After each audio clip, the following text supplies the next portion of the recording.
कानपुर के मंडलायुक्त राजशेखर जी, यहाँ के पुलिस आयुक्त जोगदंड जी, जिलाधिकारी विशाख जी और हमारे तमाम सारे वरिष्ठ अधिकारी जो यहाँ पे मंच पे मौजूद हैं, इस विश्वविद्यालय के डीन, प्रोफेसर्स, प्राध्यापक, लेक्चरर, छात्र तथा अन्य उपस्थित देवियों और सज्जनों,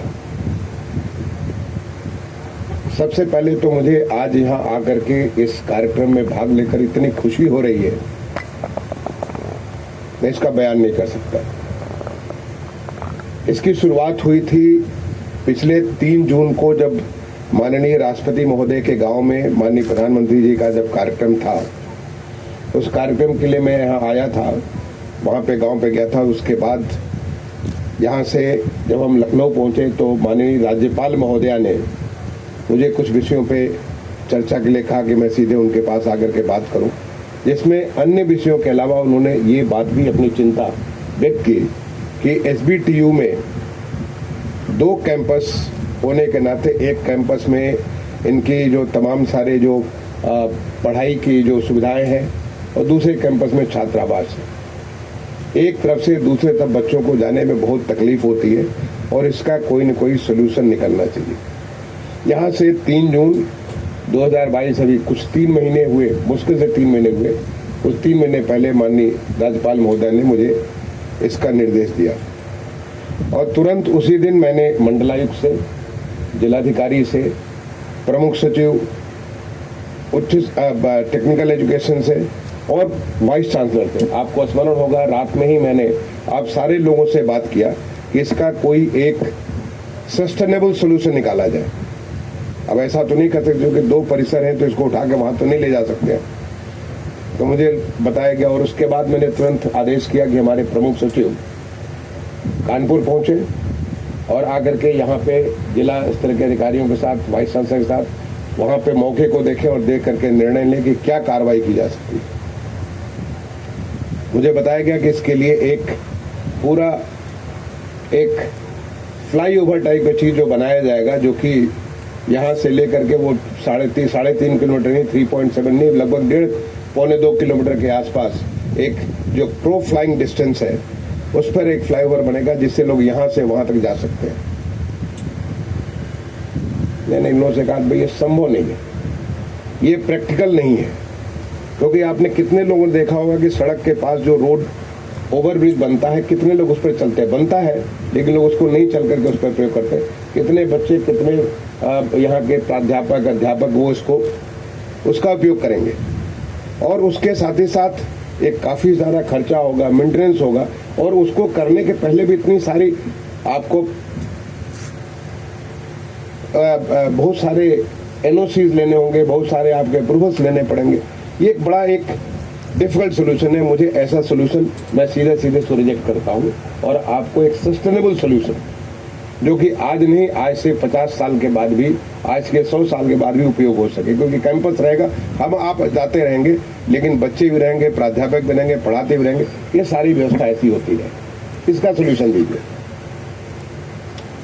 उसके बाद फिर थोड़े दिनों के बाद मैंने चर्चा की, जब मुझे लगा कि यहाँ पे कोई सोल्यूशन नहीं मिल रहा तो मैंने कहा देखो मैं IIT कानपुर का पढ़ा हूँ और IIT कानपुर में बहुत लंबी दूरियां हैं, लेबोरेटरी में, वहाँ के जो क्लासरूम्स में, हॉस्टल्स में बहुत दूरी है। और IIT कानपुर का अब आज के बारे में मैं नहीं जानता, क्योंकि मैं वहाँ पे घुसा था 1978 में और पास आउट किया था 1983 में। हर बच्चे जो IIT में आते थे उनको सबसे पहला एक अनिवार्य हमको जो रैगिंग के दौरान होता था कि आपको एक साइकिल खरीदना आवश्यक है। और मुझे स्मरण है कि मैंने 20 रुपए में साइकिल खरीदी थी और 20 रुपए में साइकिल बेची भी थी। जब IIT से निकले थे 20 रुपए में बेच दी थी कि ताकि मेरा नो प्रॉफिट नो लॉस, 20 रुपए में खरीदा। और पता नहीं कब से 20 रुपए में साइकिल खरीदी जा रही थी, बेची जा रही थी, कितने साल चल चुकी थी मालूम नहीं। बस 20 रुपए की साइकिल में 50 रुपए का और खर्च लगता था। ये साइकिल आप खरीदे तो नया ट्यूब, नया टायर, उसका सीट को थोड़ा उसको अपने सुविधा के मुताबिक ठीक कर लीजिए। ये थोड़ा उसमें 51 रुपये का खर्च होता था, तो 20 की साइकिल 50 का खर्च 70 रुपये में आपका शुरुआत हो गया, और 20 में बेच के चल दीजिए। अगला जब लेगा खरीदेगा वो भी यही 50-60 रुपये 70 रुपये उसके हिसाब से खर्च करेगा। मैंने कहा पूरी IIT का 5 साल बीटेक और 1 साल जब एमटेक IAS की मैं तैयारी कर रहा था, केवल साइकिल पे ही, यही नहीं बल्कि उसी साइकिल से मैं खजुराहो तक की भी यात्रा किया। खजुराहो गया, खजुराहो से लौटा, कितने बार कानपुर में साइकिल से आता जाता आया गया। ये हमारा सोल्यूशन था जो कि इन्वायरमेंट फ्रेंडली सोल्यूशन था, स्वास्थ्य के लिए अच्छा था और बहुत एक इंजॉयमेंट का था। इनफैक्ट हमारे बहुत सारे प्रोफेसर्स भी जो हमारे पढ़ाते थे, आज की डेट में नहीं जानता मैं IIT में क्या व्यवस्था है, लेकिन तब हमारे बहुत सारे प्रोफेसर्स भी साइकिल से क्लास करने आते थे।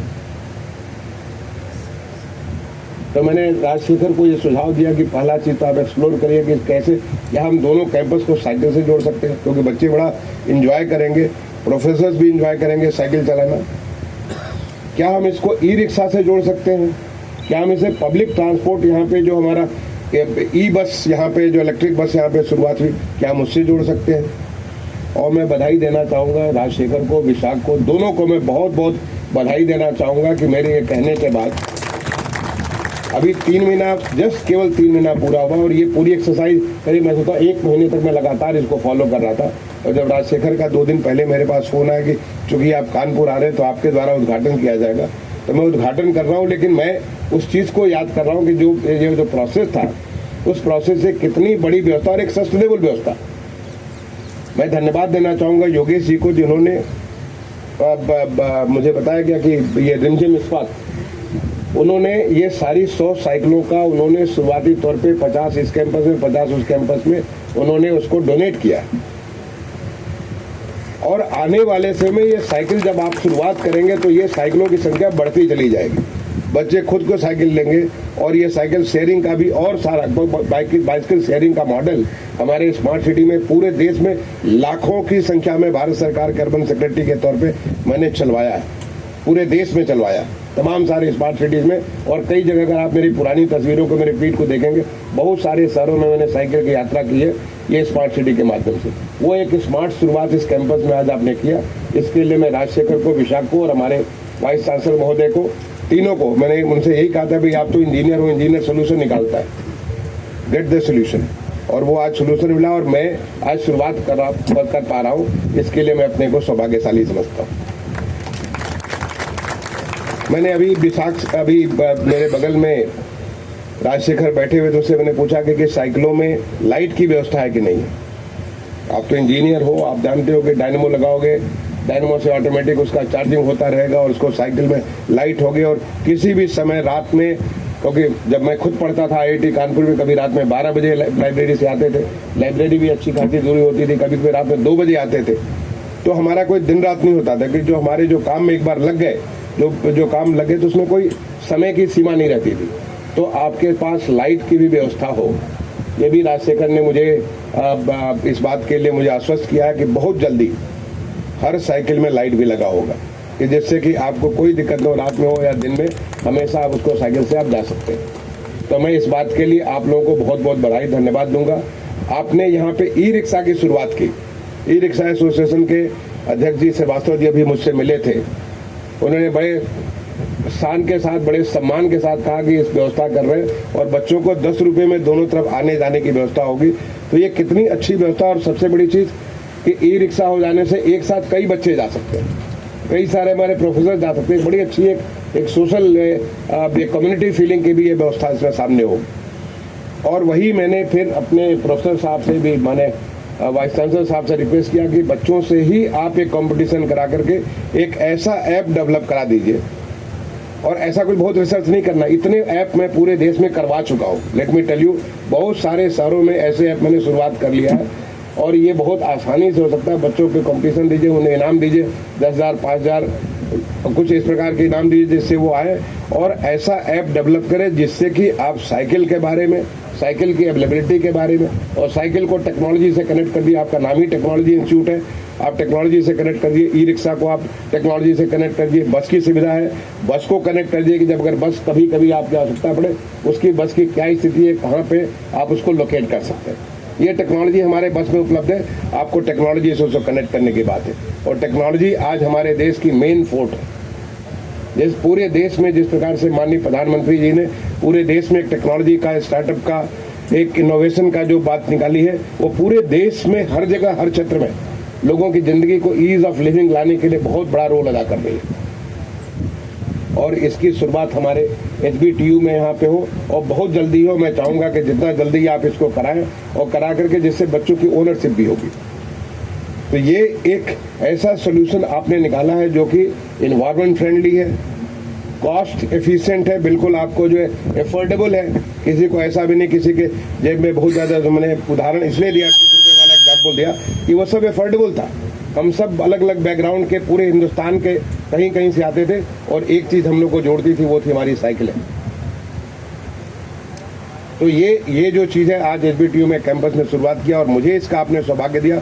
तो पहले तो मैं माननीय राज्यपाल महोदय ने, जिन्होंने मुझे ये निर्देश दिया, जिसकी वजह से प्रेरणा आई, हमारे जो अधिकारी जिन्होंने इसको पूरा उसका उस कमिटमेंट के साथ, क्योंकि मैं तो पीछे से डायरेक्शन दे रहा था, आपने इसको संभव बनाया।